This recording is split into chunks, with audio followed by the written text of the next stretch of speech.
Doug, happy Friday. Hey, happy Friday. What's the evening got in store for you?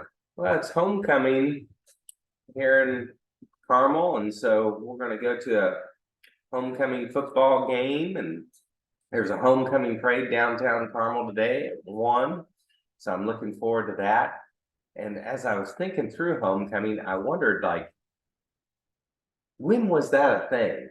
Was it ever a thing where you actually went home?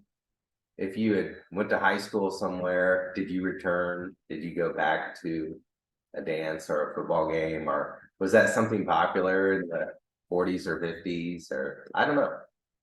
Yeah, I mean, really, even the idea of migrating beyond your home wasn't something probably more than a century old, really. So, like, Right. I'm guessing it's probably a century old idea.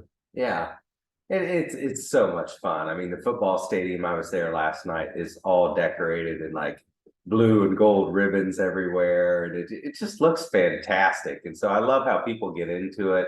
Downtown Carmel, there's that like paint on the windows of the storefronts, and just has all the right feels. So that's what we're doing. That's very cool. I saw a Jeep all decorated in gold and had some miniature gold posts sticking out the back of it. I don't know what they were doing, but it was fun watching the kids migrate their way towards the high school this morning.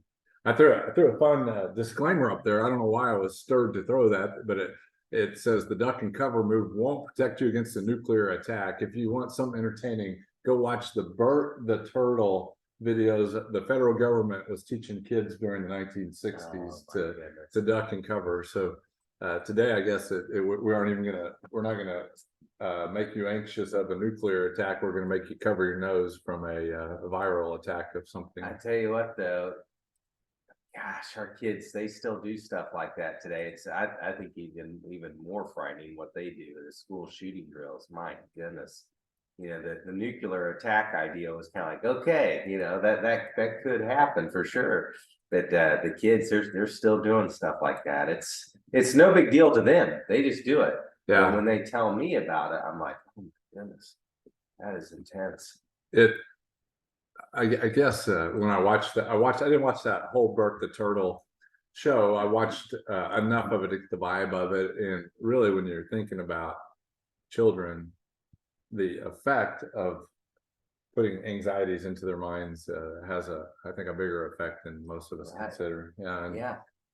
there's a lot of ways that that's happened, but it's been going on since the 1950s and 60s. That video was atrocious. I just couldn't believe that adults would be presenting this information to children. Because if you duck your head and cover under the desk, and that's somehow going to protect you, even though a nuclear attack is going to happen, it would probably have been better the kids didn't even know anything about it, right? Because like ducking their head and covering under the little wooden desk wasn't going to do anything for them, but it scared the fire out of them. So there you have it. Bert the Turtle. Bert the Turtle. Well, we are in a correction. What do you think about that? Yeah, we're definitely in a correction, and several of our indicators have been pointing towards this. I know, Keith, you put out some really good research to us this week, just talking about potential sell-off, and there you have it. I mean, we've had a tough August, and then here recently, in the last couple of days, we see a gap, and we haven't seen that in quite a while. Well, and really what I'm looking at, Doug, this is the NASDAQ. Again, these are the higher tech, more aggressive companies. I'd like to really see what this thing's going to do in the next week or so, right around this 13,161 level right here. It came down close to it the last couple of days. So that would seem to be a natural testing spot to see if it won't find some buyers at that point in the NASDAQ. Zoom out to a weekly, and I think this is kind of just part of being a stock investor or being an investor in general, is you have pullbacks like this, and we haven't had one since probably March where we pulled back and to this kind of level, and we're talking about undercutting the 50 and the 50-day moving average, and so I think this is just kind of part of it. A lot of it is reactions about what the Federal Reserve is going to do with interest rates, and we probably won't know anything for another month or two. But as we start to get into the fourth quarter, I'm thinking optimism will return into the stock market, and that will have to come by way of earnings. If we have good earnings, I think that could be enough to get the market back moving forward. I'll stretch this out so you can see the impact of just 1 week. We're down 3% on the NASDAQ this week. And again, there's that threshold. We'd like to gain some traction, see some buyers come into that. The monthly, you can see that it pretty much what's gone on so far through the month of September is just kind of retracing some of what the damage was done in August last month. You can see these 2 months are kind of paralleling each other there, and so that's the NASDAQ. Let's take a quick gander at the S&P 500. We're looking at the 4335 level. It comes right around here on the S&P, and let's see how low we got yesterday. 4329. So we undercut it just a little bit yesterday. We'd like to see it maintain that. That kind of tells you between the S&P 500 and the NASDAQ. The NASDAQ's showing a little bit of strength in there. Yeah, and really, this is nothing new for you guys who tuned into this broadcast, because what we're talking about is stocks, and is the investor valuing the risk of stocks right now when treasuries are paying in the short term over 5%, your money market's paying right around 5%, CDs right around 5%, and so folks are just saying, hey, look, if I could get 5%, I'd call that pretty good. That's bouncing off the heels of getting 0% for I don't know how many years. Seemed like a decade. I don't know if that was exactly what it was or not, but it was a long time. Yeah, so it's just change and it's adjustments. And so several of the S&P 500 companies, the NASDAQ companies, they've been growing profits left over right, but it's just getting harder and harder to do. And so there's more competition. Some of that difficulty with the profits would have happened as a result of things the government did in 2020. When they turned on the lever for the printing press, it created this money that they shot out into the economy. And that was an accelerated amount of money that you and I would ordinarily have to earn and spend over time. So by vaulting that money into the economy, the spending and the purchase of goods and services were accelerated, pulled forward. And we may be seeing just a little bit of that vacuum on the backside of that, where there's not going to be that recreation of money that can buy those things in the near future. So that the dip maybe on the economic side may just be there's less money to do that. And the cost to produce goods today is higher globally. Right. And so wages are rising globally. And so it just costs more. And so there's more headwinds today. And that's what we're seeing. But yeah, I'm not counting this bull market out. We'll see now. If it starts undercutting the levels that we were at the first part of the year, then yeah. But I think these types of pullbacks just happen. Well, and maybe a counter to the cost of things is to our friend Brian Westbury said it doesn't cost more. It just means your money is worth less. Is that the inflation that's happened since COVID?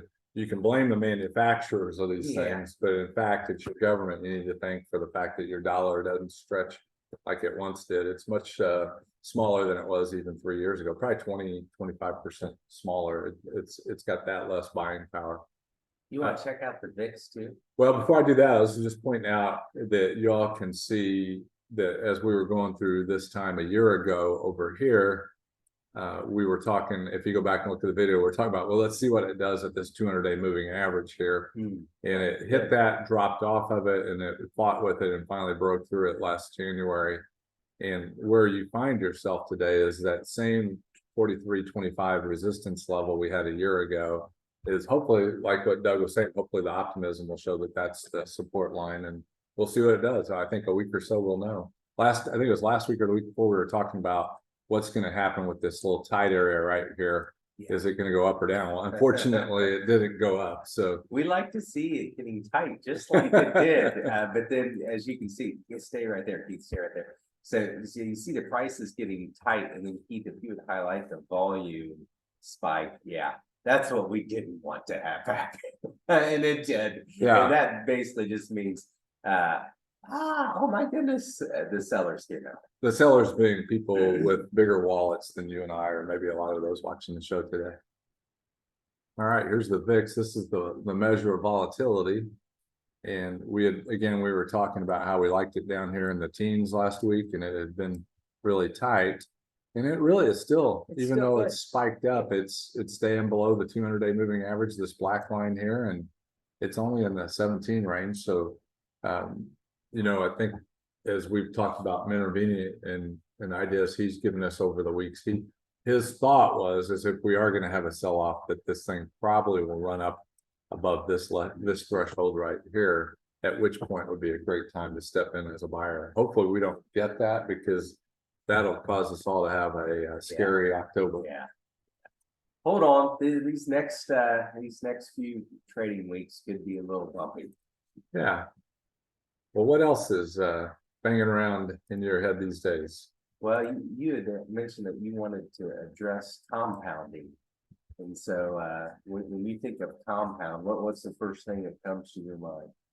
Well, when I, as a math guy, the idea of compound interest versus simple interest, compound interest is the idea that if I have $100 and I get 5% interest on it, I've got $105. And then next year, I don't get just the 5% off the 100, I get it off of the 105. So I'd end up closer to 111 after 2 years. And that idea of compounding money over an extended period of time is a pretty dramatic idea where you begin to see wealth expand in a very cool way. Yeah, it is. That's the rule of 72. That's probably what we've all been taught our whole lives. Or if you just put some money away into your 401k and just keep adding and adding, the power of compounding stacks, and you look back when you're retired and you have a nice estate to draw off of. Yeah, and so the for a kind of a quant person like myself that thinks in numbers, compounding is easy to see in things like your investments. But I was thinking about it in life, where it seems like we've been in a culture that doesn't encourage the idea of discipline or practice or even competition, where somebody has tried harder and is winning. And so in the idea of compounding, another area that came to mind was just good habits. Like what does a habit look like, and what does the compounding effect of that habit look like? So one of the ideas I saw with that is that on average it takes about 66 days to get a new habit kind of built in. But a lot of the reading I was doing was saying you can get some of it in 21 days, but when you get to 90 days, that's probably becoming more permanent behavior. And I was sending some encouragement to some folks a few weeks ago, and I just said, the idea is that the compounding effect of anything, like of a minute, like saving a minute, but I was doing the idea of saving 5 minutes, like intentionally every day using 5 minutes for something valuable, whatever you all might deem something valuable that it isn't such to me, maybe learning to play an instrument or whatever. But the compounding effect of that is in a year, if you just set aside every day 5 minutes, that's going to be the equivalent of about 1.25 days. And over a decade, that's 12 days of your life that you focused on something from just 5 minutes. So that's a non necessarily math or a money thing. It's just a real life thing. What could I do with these 5 minutes that could change the world? Maybe. I'm going to botch this quote up, so I'll just paraphrase it. But Muhammad Ali was talking about a major title fight is not won in the gym by going to the gym every day. It really starts before that. It starts with a dream. It starts with some vision and a belief system. And if you can start there with a belief system or a worldview that you uniquely have, that maybe Keith doesn't have, I don't have, but it's yours, and you believe it and you want to hone in on it, that's where the compounding effect begins. Is that an interest? Yeah, I'm interested in this, but then sticking to it, that's where it really starts to stack up. Yeah, and so like in my life in 1997, I redefined retirement. And I defined retirement as doing what I want to do, which is completely different, I think, than what our industry says retirement is. How would you think our industry defines it? Our industry would say, hey, it's defined by money. It's defined by a certain dollar amount that will fund your lifestyle. Right, and that when you hit that threshold of money, or you hit that threshold of I don't want to Age, it work might be past the this age. time, and it's all predicated on the belief that I don't like what I'm doing. Right. So I need to quit doing what I'm doing so I can start doing something that I want to do. And in 1997, and it was probably 96, I was thinking about these things. And I go, what a foolish mindset. Like our industry is propagating this foolish mindset that at some point I can quit doing what I hate doing. And like, why not today be the day that I quit doing the things that I don't want to do? And so when I defined retirement as doing what I want to do, it caused me to think differently about retirement, think differently about the way that I help you all with your financial planning, think differently about how I'm going to live my life. But what it did is the compounded effect of that was that I lived each day for those years since 96 with doing what I want to do, which included getting time with my kids, right? Like I had a ton of time with my kids doing cool things, and that was a compounding effect. Oh yeah, and you can't even put a finger on like, hey, this is what it is. It's just a lifestyle. Right, right. And you can do that. Like all of you that are watching today can do that. You can compound very productive things. It probably will stem from the idea of thinking differently about what you're doing, because the idea of I can't wait till retire, I think it starts with a false premise that you don't like what you're doing. I think you're right. Yeah, and so if you can begin to think, well, what if I rearrange things and do what I like doing today, instead of quitting something, you start something better. I think it helps put some time parameters on things as well. Like I don't like waiting for stuff. And it, for example, if you were to change the way that you felt about yourself, how long would you have to wait for that change to take effect until you saw a positive result? Well, it could mean you're going to go into a gym 3 times a week, or it could mean you're no longer going to eat white sugar. But you stack that stuff up and you see change pretty quickly. So like a year from now, what could that change look like? When you brought up the idea of having a compounding conversation, I immediately thought of my son Warner and the Carmel High School band. They're taking kids who are decent at their instruments, their trombone, their flute, piccolo, and they're teaching kids how to play the marimba, and they are focusing in on the fundamentals first, and then they're focusing in on speaking a culture. If they handed out to these kids the John Wooden pyramid of success table, so they're saying, hey, here's a belief system. Do you want to buy into this? And so one of the ways to compound and do it quickly and be a part of something really excellent is to get on the right team. And so if you can find the right team to get on that has a similar belief system that's tied to your idea or your vision, then things start happening really fast.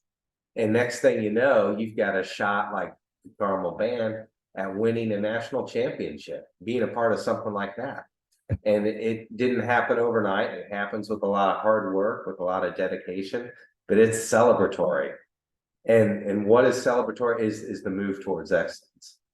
And really, my daughter just moved, Kristen moved to Phoenix recently, and it's kind of like a restart button, right? Like that, she doesn't really have a circle of friends out there. And I just said, here's the deal, Kristen, you are going to be the average of the 5 people you choose to hang around with, and you can choose who those people are.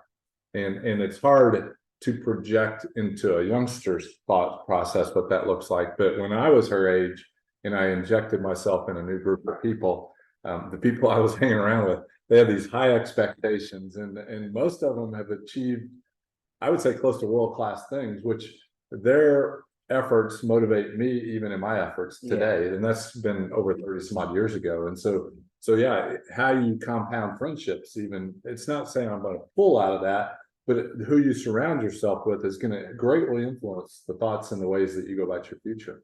On compounding, I mean, if you're an optimist or a pessimist, the end result is probably going to be right. And so, but if you are an optimist and you say, hey, I'm gonna compound, like Keith was saying, $1 to $2 for, or if you're gonna compound relationships, or you're gonna compound a skill set, or you're gonna compound whatever it is that's important to you, I think it's gonna require an enormous amount of trust. I think it's gonna require some faith in a system or an operation where you're just gonna have to stick to it when the going gets tough. Because like I quit biting my nails. That I did that. I started that. Amanda scolded me a while back. Yeah, Thanks, and Amanda. I started that on spring break this year, and I was doing great, guys, until I got kind of in a stressful event a couple weeks ago. I noticed myself doing this again, and it took a week of that for me to reset.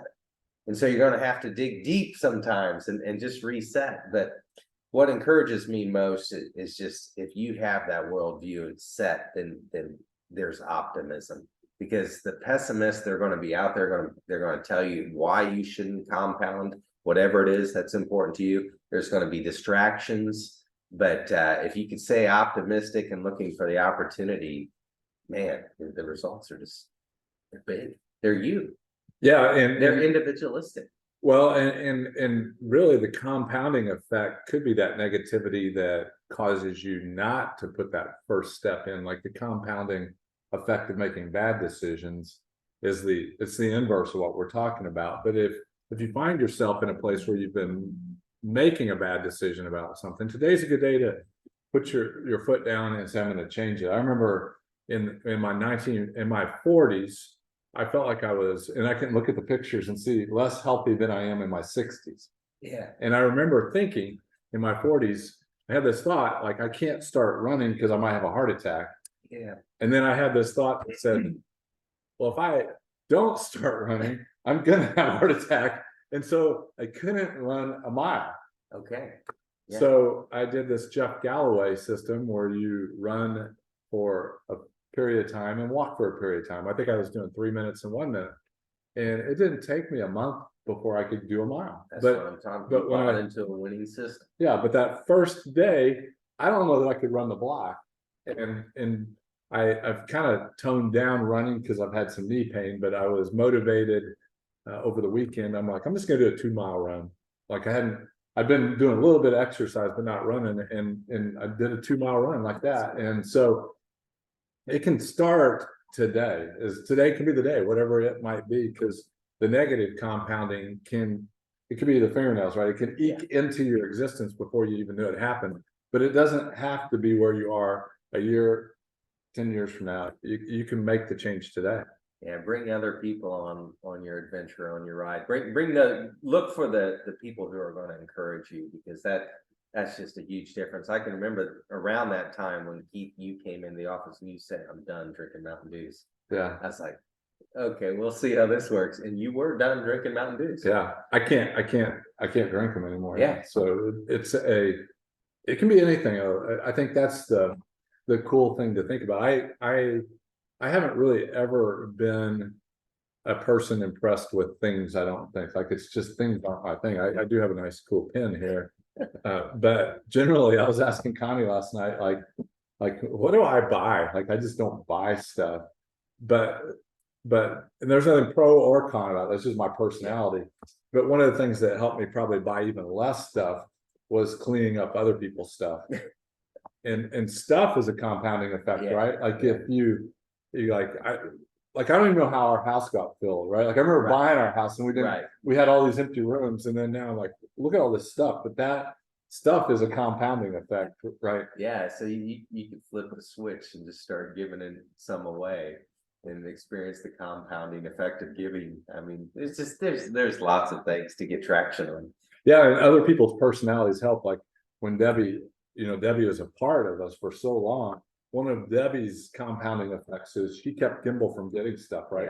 Yeah. Like stuff would just disappear, and then maybe 6 or 12 months later, I realized we don't have that anymore. And Debbie's like, go buy another one. Yeah, Debbie's a phantom. She doesn't even mention it was gone, but it's reducing clutter from your life can reduce stress, I think. And so there's subtle things where compounding can work both ways for you. Yeah, I would just encourage everybody, if you're thinking about something that's in your vision, Make it one or two things. Don't do like 10. No. If it's one thing, two things to get some traction on that, just it'll add a lot of adventure to you. I'm not even sure why I was sending notes to people. It was about 2 or 3 weeks ago. I was sending notes about 5 minutes, like capture 5 minutes and do something every day with those 5 minutes. And I know one thing I did for like 20 years for 5 minutes. Today's the 22nd. I would go to the book of Proverbs and read that proverb that day. So like today would be Proverbs 22. It doesn't take 5 minutes. It takes less than 5 minutes. I can't say that I've got the Proverbs memorized, but I have the essence of them because I did that for probably 20 years. And if you skip 3 days, there's the 28th just around the corner where you can read that one. Yeah, that was the beauty of that little 5-minute capture, is it wasn't contingent on me doing it every day, but the compound effect in me personally, having done that when I did it, is that when a situation would just flare up, like just a high anxiety situation, it had already been addressed in my life through that study over those period of months. And very seldom, you probably testify, I don't usually get too emotional about a situation because I've processed it through going through that over all those years. I think one of the reasons Keith wanted to bring up compounding, I mean, yes, it's a financial topic. You could Google it and you can see like amazing graphs and all this stuff. But it probably goes back to just you've been honing in and, hey, what are my roles? What am I about? And that's probably another conversation. Maybe that's a be back. We'll see you next week. But it has to start with who you are, what you're about, and then what you're aiming towards. Absolutely. Here's a funny little picture of compounding. I didn't show this to you, Doug, but I like that. Connie and I have been road tripping. I've spoke about that in the past. We've been going to the state roads around Indiana. We've just seen amazing things. In the October anchor, I'm offering a road trip to you. I didn't put the whole road trip in there because it was a whole article. We didn't have space for that. But if you decide you want a short road trip that'll take you a day or so in Indiana, it'll be a beautiful one. But what this map is, can you tell what it is, Doug? Well, I'm guessing these are the places you've been. I don't know. No, this is a map of the compound effect of Springfields in the United States. If you want to do a road trip and hit all the Springfields, this is the road trip you would take. See, I love that you would think of that, because no, I'm not going to hit all the Springfields, but I encourage you to do it. I'm not doing that. Like, there's too much down the south there. I used to like the West Coast. It's a little freaky out there for me. So, but who knew there were so many Springfields and where you could go in the United States by something as crazy as the Springfields. There's probably a similar map of the Lincolns, right? Because Abraham was such a big deal, and that is the kind of stuff that just makes me smile. I love it when other people are doing stuff like that, and it's not my one thing. My one thing is something else, but that is. I don't know who did that. That's pretty impressive. I love it. Yeah. Well, you guys don't hide under a desk this weekend. It's not going to help you. Think about something you might want to compound in, and it doesn't. Compounding doesn't require a decade. If you're later in life and you only have 5 years, you could do something amazing in the next 5 years to change people's lives. Yeah, and please share it with us. I get so much energy hearing about you compounding the things that are important to you. Yeah, it's such a blessing to us, and it's what keeps us going. You guys doing cool things is a big deal. I hope you guys have a remarkable weekend. I don't know what is in store, but I think the weather is supposed to be beautiful in central Indiana. Doug, I'll see you in 3 weeks. I'm going to be out for a couple. Looking forward to it. See you, man. Bye.